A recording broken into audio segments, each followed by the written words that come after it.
समुद्र मंथन की कथा भारतीय पौराणिक इतिहास की सबसे अद्भुत और रहस्यमयी घटनाओं में से एक है। ये कथा न केवल देवताओं और असुरों के संघर्ष को उजागर करती है, बल्कि ब्रह्मांड की उत्पत्ति, जीवन के रहस्यों और आत्मज्ञान की गहराइयों को भी दिखाती है। देवताओं और असुरों के बीच संघर्ष। ये घटना उस समय की है जब देवताओं और असुरों के बीच लगातार युद्ध चल रहा था। देवता, जिन्हें धर्म और सत्य का रक्षक माना जाता है, और असुर, जो भौतिक सुखों और अपनी महत्वाकांक्षाओं के लिए जाने जाते हैं। ये संघर्ष सदियों से चला आ रहा था। देवताओं के राजा इंद्र, जो स्वर्ग के शासक थे, ने कई बार असुरों को हराया, लेकिन धीरे धीरे देवताओं की शक्ति क्षीण होने लगी। असुरों की शक्ति बढ़ रही थी और स्वर्ग पर उनका अधिकार स्थापित करने का खतरा मंडरा रहा था। दुर्वासा ऋषि का शाप। इस संघर्ष की जड़ एक रहस्यमयी घटना से जुड़ी है।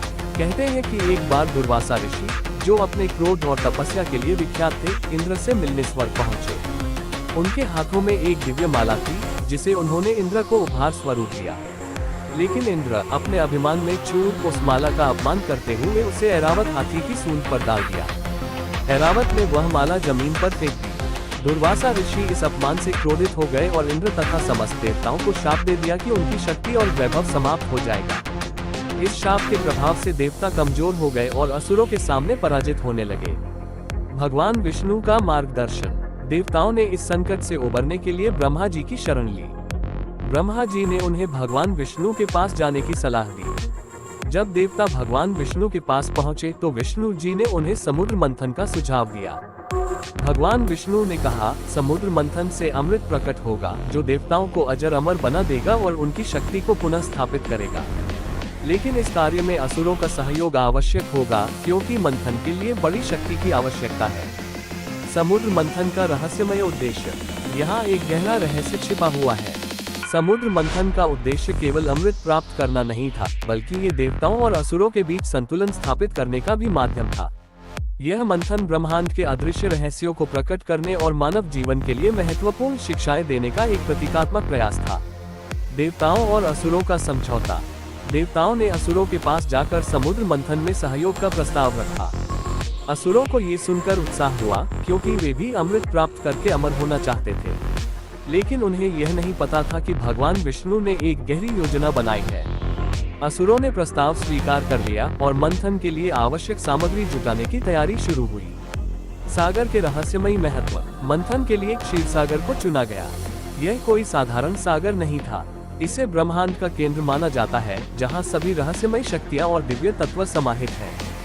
कहते हैं, इस सागर की गहराइयों में न केवल अमृत, बल्कि विष, रत्न और ज्ञान के भंडार छुपे हुए थे।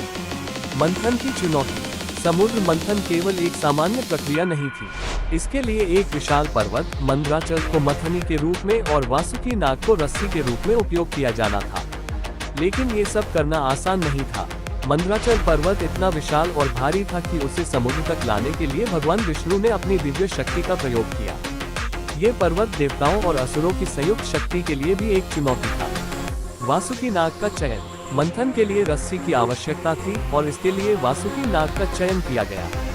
वासुकी, जो स्वयं भगवान शिव के गले का अलंकरण थे, ने इस कठिन कार्य के लिए अपनी सहमति दी। लेकिन इस कार्य में भी गहरा प्रतीकात्मक अर्थ छिपा था। वासुकी नाग देवताओं और असुरों के बीच शक्ति और संतुलन का प्रतीक बने।